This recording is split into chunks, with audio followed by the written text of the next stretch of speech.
Welcome back to another episode of the Canadian Watch Monkey, and today I'm making this video and I feel a little bit sad because this is a watch that I've actually sold to a gentleman by the name of Jody, and he's one lucky guy to be getting this watch. But you know what, I've just got far too many watches, and sometimes you got to let go some of the things that you love. But anyway, here we go. Let's open this up and let's see what we got inside here. So here we go.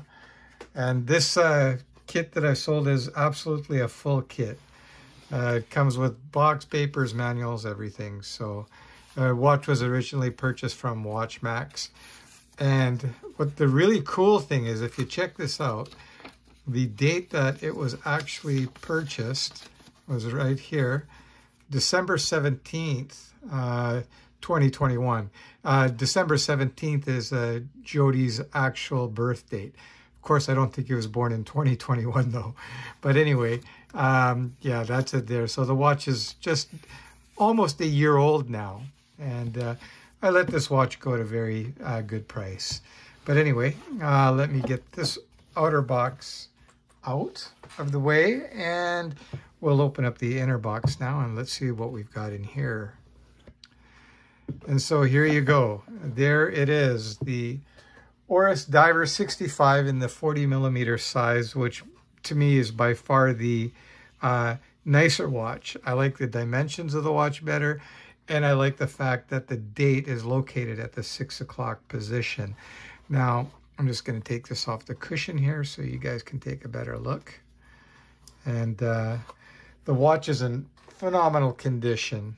And yeah, so I'm just going to wipe this down for you guys. I'm going to let you take a closer look at it.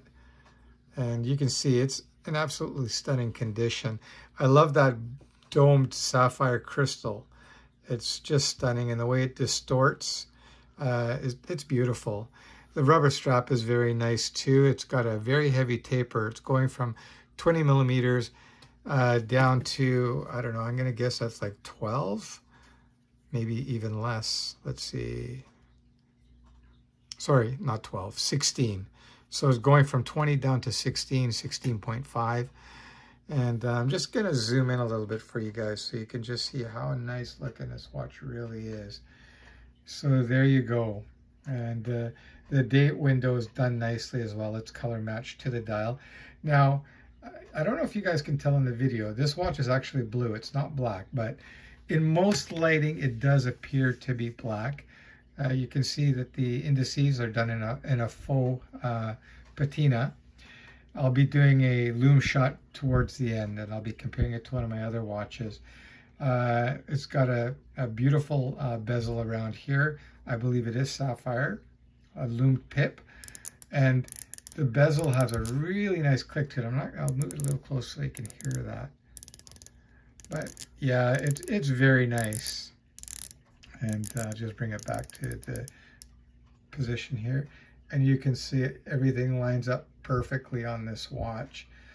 And the winding of the mechanism is also very nice. You unscrew it. The first position when you pop it will change the date. The second position will change the time. So I'm just going to pop that out and just get the hands out of the way here. Let's go to the traditional 10 after 2. So you can see what that looks like. Just the symmetry of the watch is so nice. Just screw that back down. Of course, it's got a screw down crown, and you can see the water resistance rating there of 100 meters, which is about 300 feet, which is plenty. I'm going to flip the case, watch around. You can take a look at the case back here. It's done very shiny, so you can see that it gets fingerprints very easily. You can see the case back is in really nice shape too, and it has some information on the back there as well, along with the serial number. And you can see this is the original Oris strap that I finally got in for the watch, because when I picked up the watch, it didn't have that. So that's the factory rubber strap, which is really nice. You know, to the eye, it looks like any other Tropic strap, but it's much softer and supple. It's a really nice rubber strap on this thing. You can see it's got a signed buckle saying Oris there. Let's just do some dimensions here. Okay, so we know already that it's 40 millimeters wide. So it's 12.7 millimeters thick. And the lug to lug, I think, is 47 or 48. Yeah, 47.7 millimeters lug to lug. So it's a very nice wearing watch. I'm going to throw this on wrist right now for you guys. So I'm just going to lay that down for a sec. The watch I'm wearing right now is my Yema Navygraf. Love this thing. It's a very, very nice watch as well.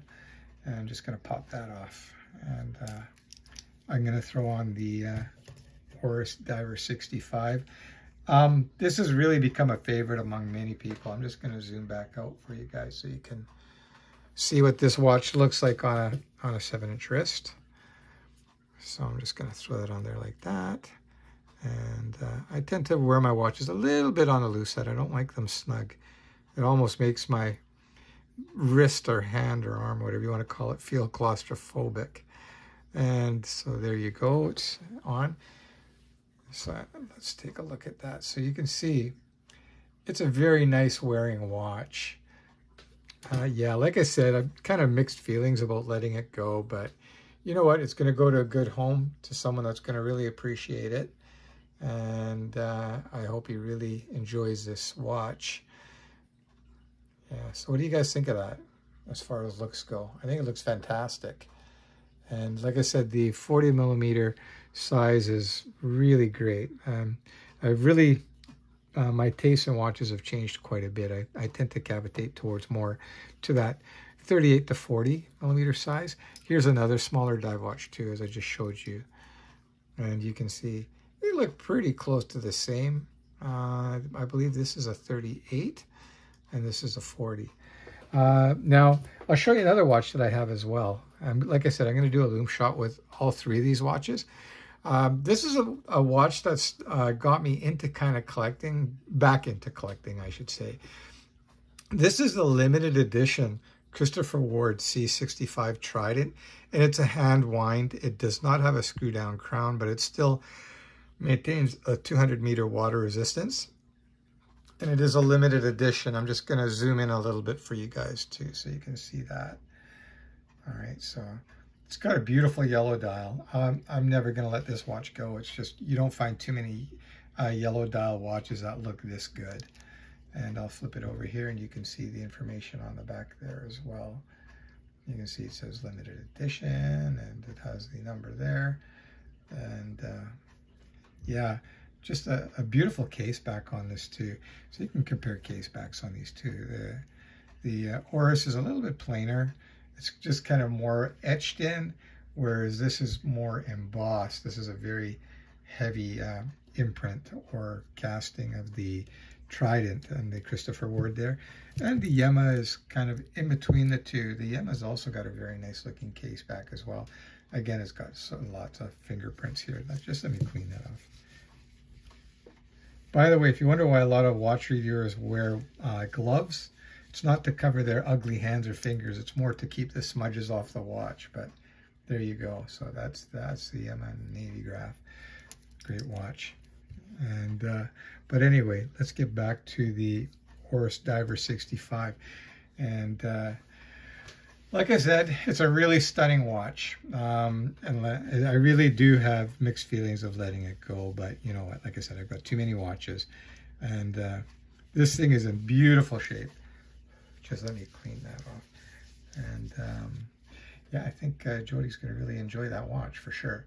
So anyway, that's really it. I didn't have too much to say about this. You know, it's just a great watch. There's plenty of reviews on it. Kind of late to the party on this for doing any significant review, but I wanted you guys to see this watch before I sent it off.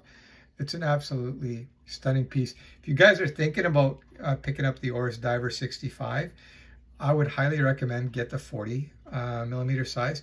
There's two reasons. One, of course, is the size, but it's also the placement of the date. I love how the date is kind of out of the way down at the 6 o'clock position, where the 42 millimeter has a date at the 3 o'clock, which isn't a deal breaker for me, but I just think this looks cleaner and just a nicer all around look, in my opinion. And yeah, so what I'll do is I'm gonna grab my loom maker and I'm gonna turn off the lights. So Just going to leave these watches here for now for a sec.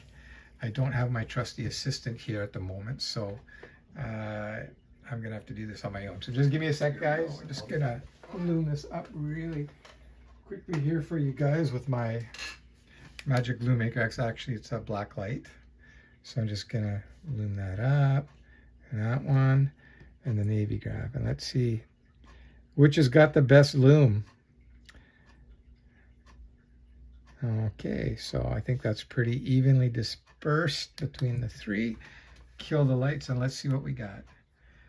Okay, so there we have it.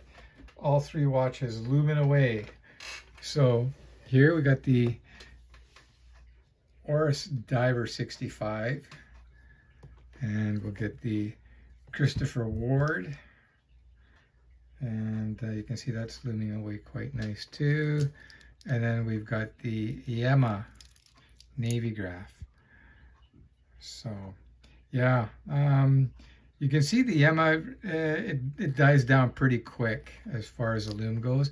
But I don't know if you noticed it, it's actually loomed on the bezel here. Whereas these two, they've got the loom on the pip. So just let me give these another blast. Okay, so there you have it. And that's a wrap, guys. If you haven't already done so, please like and subscribe. All your support, comments, and thumbs up help the algorithms and help my channel grow. As you know, I've just passed 1,000 subscribers, so that's great. Hopefully I can continue growing. All right, so till next time, guys. Yeah, that's it. That's a wrap.